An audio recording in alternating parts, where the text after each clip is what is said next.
Support comes from the Missouri Forest Products Association, saluting Earth Day on April 22nd with an ongoing commitment to help offset carbon emissions with sustainable harvesting of Missouri forests. Details at choosewood.com.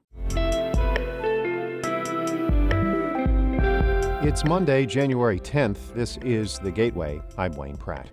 Illinois is thought of as a reliably blue state, but once you look outside Chicago and the suburbs, it's mostly a sea of red, creating deep divisions. You have people in red areas who are never seeing blue voters. It just further pushes the two sides away from each other and gives them less and less common ground. We will examine Illinois' polarizing political climate in just a few minutes. The economic impact of agriculture on Missouri increased by 6% over the past 5 years.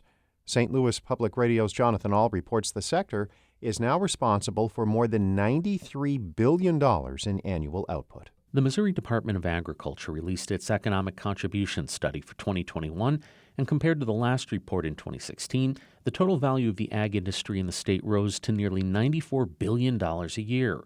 Department spokeswoman Christy Miller says that reflects more than the traditional ag of cows, plows, and sows. Agriculture touches so many things. When you think about in St. Louis, the plant science corridor and the people in food science and the people in production agriculture, it just runs the gamut of folks who are touched by agriculture and who are working in the agriculture sector. The report shows Missouri production is in the top 10 of states in 14 different areas and in the top 5 in hay, beef cows, rice, and goats.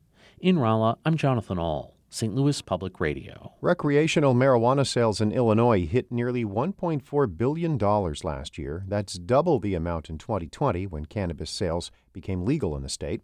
The 2021 numbers are despite a delay in awarding 185 new dispensary licenses through a state lottery program due to ongoing litigation. Jonah Rapino is with New Era Cannabis, which has 6 dispensaries throughout Illinois. He is not surprised by the rise in cannabis sales. I think people within the cannabis industry understand that really the majority of people enjoy using cannabis and are looking for safer and better opportunities to get those products. Rapino says New Era recorded a 26% year-over-year increase in its revenue at 3 locations that were open in 2020. St. Clair County is closing its main office building to the public starting today because of a spike in COVID-19 cases. County Board Chairman Mark Kern says individual offices will continue to operate with some employees working remotely. All essential courthouse services will continue. The county is not saying how long the building in Belleville will be off limits to the public. The governing body of American chess is moving its headquarters from Tennessee to the St. Louis area. The U.S. Chess Federation will relocate this year to a yet-to-be-determined location in St. Louis. Vice President Randy Bauer says there are several factors behind the move. It's a large metropolitan area. It's got central location, good airport, good business community, and it has a thriving chess community. And that's sort of the characteristic that helped it rise above some of the other places that we looked at. The Federation also considered Nashville, Atlanta, Chicago, and Dallas. Financier Rex Sinkfield helped establish the St. Louis Chess Club and World Chess Hall of Fame in the Central West End. Bauer says Sinkfield did not have a key role in the relocation, adding the decision was made, quote, without any financial inducement from any locations. The National Transportation Safety Board is investigating a deadly plane crash Saturday night in St. Charles County. 2 people were killed when the small plane went down shortly after takeoff from an airport in Chesterfield. The chief medical examiner in St. Charles County says it could take several days to identify the people who died in the crash.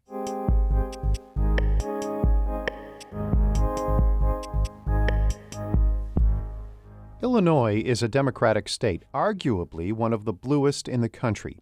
But if you look outside Chicago and the collar counties, you see mostly a sea of red. That deepening polarity promises to shape this year's race for Illinois governor in what could be a big Republican year nationally. Reporter Dave McKinney has more. If you listen to John Spencer, it doesn't sound like he's joking when he says he keeps his party affiliation mostly to himself. Why? Sometimes you might get hit. I try not to say too much to anybody anymore. Spencer is the Democratic chairman in Clay County, a mostly rural, white, and conservative Republican enclave 240 miles south of Chicago. He works at Walmart now because a construction business he once ran went under. I couldn't buy a job now if I wanted one in the line of construction because nobody wants a Democrat on their property. Starting in 1998, Democratic losses downstate escalated over 20 years. The number of Illinois counties voting Democratic in gubernatorial elections declined each cycle. Spencer himself tried running for the Illinois House in 2020 but got clobbered. He said voters didn't like his focus on infrastructure, schools, jobs, or broadband internet. All they wanted to hear about, he said, were gun rights and abortion restrictions. That's all given rise to pro-gun, anti-abortion Republicans like State Senator Darren Bailey from Xenia. He's one of 4 Republican candidates who has announced they're running for governor next year. And he has his own theory about why Democrats aren't winning many downstate counties in governor's elections. I boil a lot of it down to moral integrity. As a legislator, Bailey signed on to an effort to kick Chicago out of Illinois and have it become its own state. The measure went nowhere. Bailey has since backed away from the concept now that he's running to challenge Democratic Governor J.B. Pritzker. If Bailey gets out of a primary, to win in November, he's going to have to find some votes in Chicago's suburbs and in the city he once wanted to jettison. Bailey's political ideology is rooted in his religious beliefs, and he quotes the Old Testament in making the case he's the right man for governor.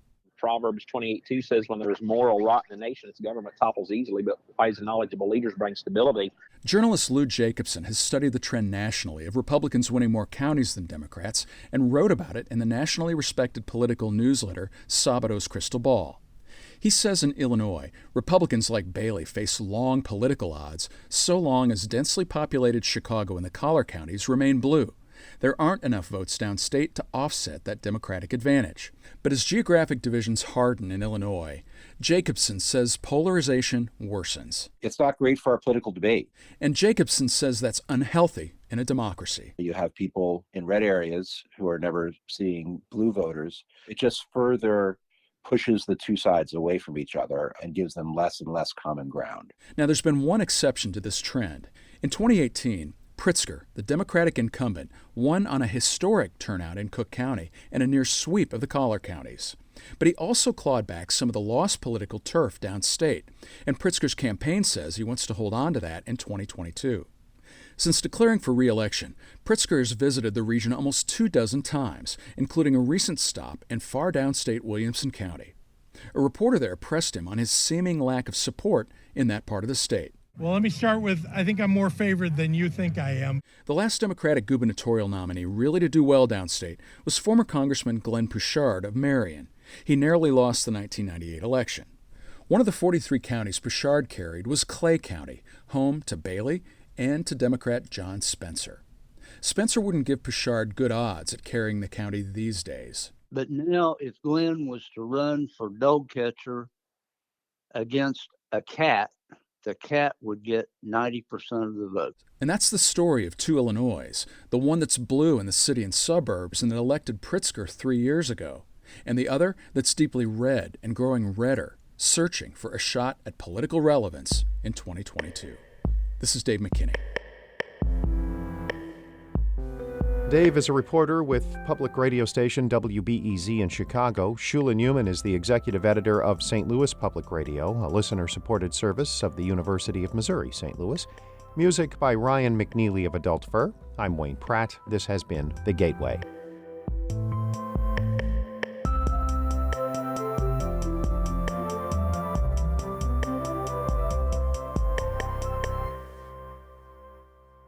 Support comes from the Missouri Forest Products Association, saluting Earth Day on April 22nd with an ongoing commitment to help offset carbon emissions with sustainable harvesting of Missouri forests.